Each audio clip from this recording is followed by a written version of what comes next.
토트넘이 1600억 공격수와 연결이 되면서 존슨의 입지가 바닥까지 추락해버리고 말았습니다. 왜 그런지 알려드릴 테니 영상 끝까지 보시는 것을 추천드리겠습니다. 안녕하세요, 유튜브 시청자 여러분, 제자르입니다. 오늘 새벽부터 토트넘의 이적 시장의 판도가 급격하게 바뀌어버리고 말았는데 어떤 소식인지 바로 알아볼까요? 굿모닝, 토트넘의 이적 소식 가장 먼저 전해드리는 축구 유튜버 제자르의 오늘 오전 영상이 되겠습니다. 원래 토트넘은 에제와도 강력하게 연결이 되고 있었는데 이제 어제 저녁부터 갑자기 웨스트햄의 쿠두스가 튀어나와 버리고 말았습니다. 그래서 에제는 아웃이 되고 말았고 쿠두스에게 관심이 집중되고 있는 상황인데 이제부터 어떻게 상황이 돌아가고 있는지 전해드려 보도록 하겠습니다. 어제 제 라이브 보신 분들은 아시겠지만 제가 티어가 낮은 소식이기 때문에 여러분들에게 영상으로는 소식을 전하지 않았습니다. 근데 이 소식이 사실이 되고 말았는데 기부미 스포츠 토크스포츠의 벤 제이콥스 기자는 며칠 전에 이런 소식을 전했습니다. 토트넘은 에제에 대한 관심을 철회했습니다. 제가 아는 바로는 토트넘은 지난 몇 시간 동안 실제로 물러났고 에제에 대한 관심은 진짜였지만 그 이상은 아닙니다 하면서 토트넘이 에제 영입에 대해서 한 발 물러섰다라는 소식이 전해졌습니다. 근데 이 소식이 결국 사실이 되고 말았습니다. 공식력이 조금 높은 타임 스포츠의 기사에 따르면은 이제 토트넘은 이번에 선수들을 영입하려고 많은 선수들과 직접 프랭크 감독이 만나고 싶어 한다고 합니다. 그래서 토트넘은 쿠두스, 세메뇨, 차비 시몬스를 영입하려고 고려하고 있는데 이제 에제에 대한 관심은 식었다 하면서 오늘 새벽에 타임 스포츠를 통해서 전해졌습니다. 에제를 토트넘이 지난 시즌에도 연결이 되었고 영입하려고 했었는데 이번에 확실하게 토트넘이 에제를 포기했다는 충격적인 소식이 전해지고 말았습니다. 그리고 나서 어제 저녁 오늘 새벽에 쿠두스에 대한 엄청난 소식들이 쏟아지고 있었는데 이제 로마노 기자는 다음과 같이 소식을 전했습니다. 쿠두스는 토트넘과 프랭크의 회의에서 논의된 이름 중에 하나였고 쿠두스는 프랭크 감독이 높이 평가하는 선수입니다 하면서 토트넘이 쿠두스 영입을 노린다, 프랭크가 쿠두스를 원하고 있다 라는 소식을 전했습니다. 그리고 또 후속 소식으로 로마노 기자는 다음과 같이 말했습니다. 토트넘은 모하메드 쿠두스와 합의를 위해 몇 가지 조치를 취했습니다. 토트넘만이 관심을 보이는 것은 아니지만 최근 토트넘은 쿠두스와 그의 에이전트에게 연락을 해서 계약 조건을 파악하고 선수 측을 포함한 모든 정보를 얻고자 했습니다 하면서 이제 토트넘이 쿠두스 영입에 진심이다, 이제 쿠두스를 노리고 있다 라고 말하는 공식력 1티어 로마노 기자였습니다. 그리고 나서 이제 가디언 스포츠는 또 충격적인 소식을 전했는데 이 쿠두스의 바이아웃 조항이 8,500만 파운드, 약 1,600억이라고 할 수가 있겠는데 웨스트햄은 PSR의 압박을 완화하기 위해서 토트넘의 모하메드 쿠두스 영입을 위해 6천만 파운드를 받아들일 준비가 되어 있습니다 하면서 2,500만 파운드 싸게 쿠두스를 영입할 가능성이 있어졌다 라고 이 기사는 설명하고 있습니다. 이렇게 쿠두스 영입에 더 가까워졌고 쿠두스를 진짜 노리는 토트넘이라고 할 수가 있겠는데 그럼 이제부터 쿠두스가 어떤 선수인지 살펴보도록 하겠습니다. 해당 소식은 풋볼 런던을 통해서 전해졌습니다. 쿠두스의 토트넘 이적과 쿠두스가 프랭크에게 제공할 수 있는 것들이라는 제목의 기사였습니다. 내용을 요약해서 살펴보면 모든 시선이 토트넘의 다음 이적 시장 움직임에 쏠려 있다. 구단은 이번 시즌 4개의 대회를 동시에 소화할 수 있는 전력을 프랭크에게 제공하려고 한다. 팬들은 이름값이 있는 선수를 간절히 바라고 있다. 은베모, 에제가 토트넘 후보로 거론되는 선수였다. 하지만 토트넘은 두 선수를 놓칠 수가 있는데 은베모는 맨유로 갈 수 있으며 아스날이 이미 에제와 접촉했다는 이야기가 있다. 최전방 옵션을 강화하는 데 문제에 있어서 웨스트햄의 핵심 선수 모하메드 쿠두스가 토트넘 이적설과 연결되어 왔다. 쿠두스는 토트넘이 이번 여름 이적 시장 계획에서 관심을 두고 있는 여러 선수 중에 한 명이다. 가나 국가대표 출신 쿠두스는 아약스에서 웨스트햄으로 이적한 지 2년밖에 되지 않았지만 빠른 이적이 이루어질 가능성이 있다. 쿠두스의 계약서에는 8,500만 파운드, 약 1,600억의 바이아웃 조항이 있는데 이 조항은 7월 첫 10일 동안 유효한 것으로 알려져 있다. 다만 토트넘이 이보다 훨씬 낮은 금액으로 계약을 성사시킬 가능성도 있다.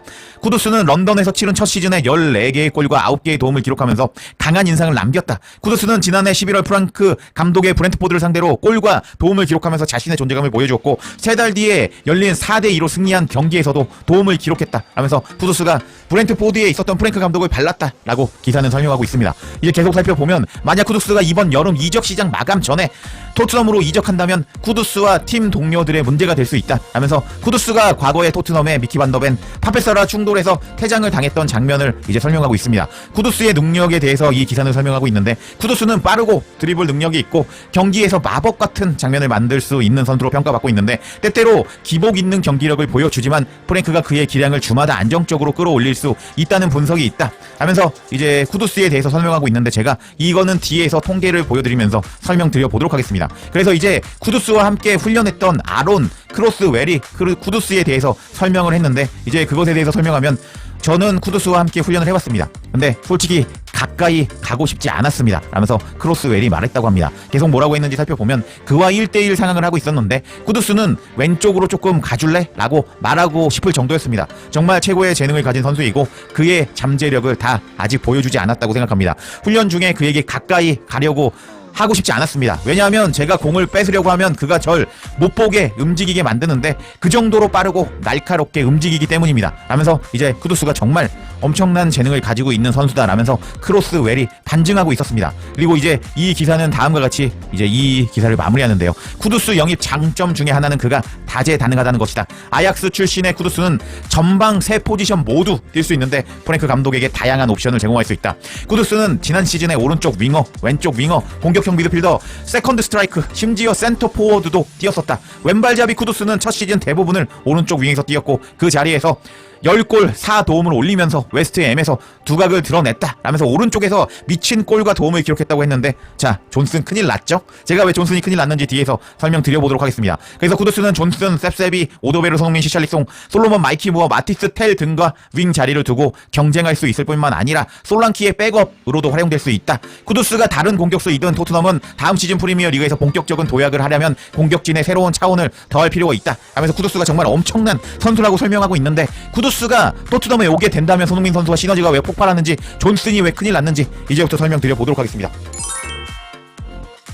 자 그럼 쿠두스가 영입이 되면 존슨이 왜 큰일 났는지 손흥민 선수와 시너지가 폭발을 하는지 살펴보도록 하겠습니다. 쿠두스는 풋볼 런던이 설명한 대로 오른쪽 윙으로 뛰었을 때 가장 많은 골과 도움을 기록했습니다. 근데 쿠두스는 정말 대단한데 지난 시즌에는 여러 포지션에서 뛰면서 골과 도움을 많이 기록하지는 못했습니다. 근데 일단 기회 창출을 31번 했습니다. 근데 존슨은 기회 창출을 19번밖에 못했죠.